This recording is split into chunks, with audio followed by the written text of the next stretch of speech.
I'm Roger Baker, Executive Director of the Stratfor Center for Applied Geopolitics at RANE, a global center of excellence for geopolitical intelligence and analysis. Learn how you can put geopolitics to work for your organization at ranenetwork.com.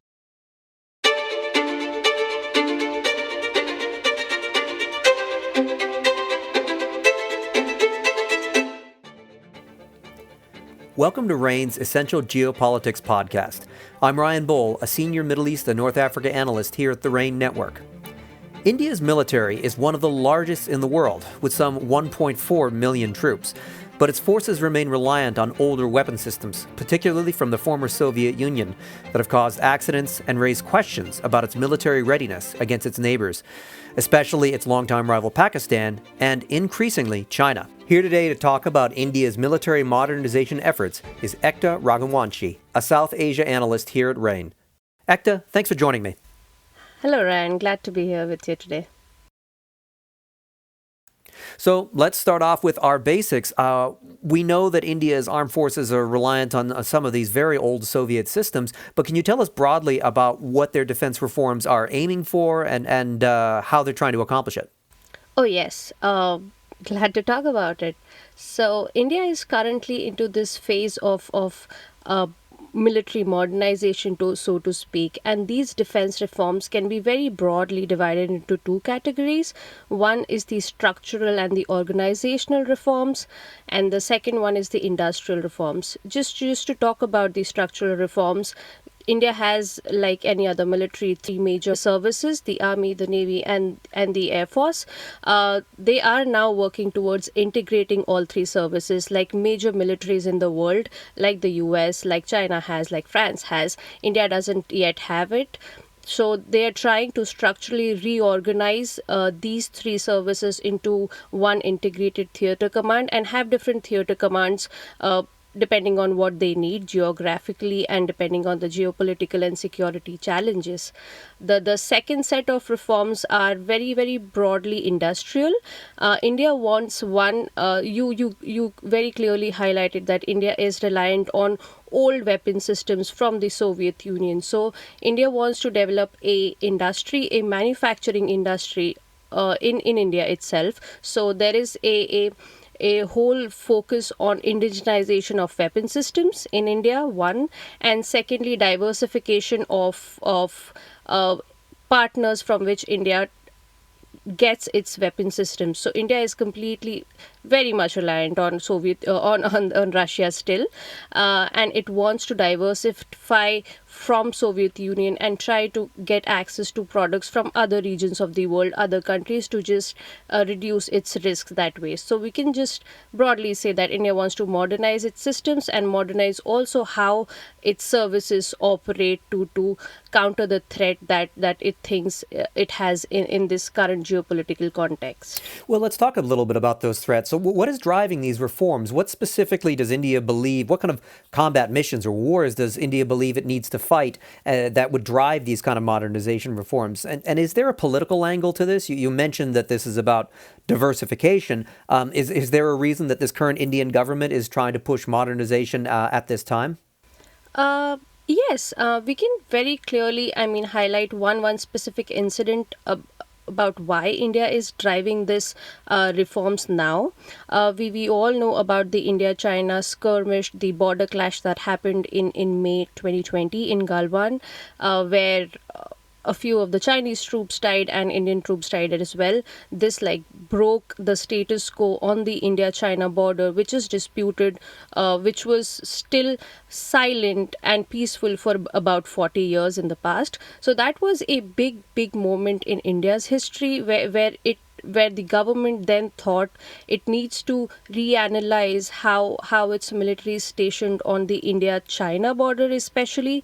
We all know about Chinese experimentation, its aggression towards its other neighbors in South China Sea. We all have heard about the salami slicing technique, and India is very, very much India is also very much concerned about that on its border itself, because China claims many regions on the boundary, which India currently also claims. So this incident was a major wake up call, so to say, for the Indian government to think about its military capabilities, especially in comparison with China. We know that India's main regional rival has been Pakistan for most of its history, and it still is. However, we have a new emerging threat from China, and the risks on the India-China border are only increasing. We see very high frequency and intensification of militarization from the Chinese side, and which raises alarms on the Indian side. Therefore, I think the Chinese competition, the Chinese threat right now has prompted all the conversations regarding India's military modernization to be expedited, I think, in some sense. You rightly said that India has like one of the strongest militaries in the world, but when you compare it to your regional rival, which I rightly consider it to be China more than Pakistan, and many in India also think so, you have to at least try to match in comparison of your immediate threat. I think that's what guides India's military modernization strategy. Secondly, politically, uh, you have to modernize your military services, right? We've seen the warfare develop and evolve in the recent times. It goes beyond just traditional conflicts. It goes into technology, it goes into cyber, it goes into other things. And if India does not even have the basic interoperability of three services, which makes it very difficult in times of a real threat. If something happens on the Chinese border or on the Pakistan border, or in the worst case scenario on both the fronts at the same time. I think these are just some calculations that India sees, and thinks that it needs to really work towards its military modernization program. So, what are some of the challenges and opportunities that are associated with these goals? Obviously, one big issue is that if they're still relying on the Russians, and the Russians are now fighting a very hot war in Ukraine, supply may be uncertain. But are there other issues like that India is facing in its modernization push? Oh yes, quite a few. Just to clarify, these all reforms are very long term reforms. So one of the big challenges, or the constraint is, even if India tries, you cannot implement all these changes in the short term or even the medium term, so to say. Uh, just talking about the structural changes. India wants to create like integrated theater commands, but in India traditionally the army has been more powerful than navy and the air force, just because India's challenges, national security challenges, have mostly been land based till now, and only now India is thinking about maritime challenges from China, from the sea, and things like that.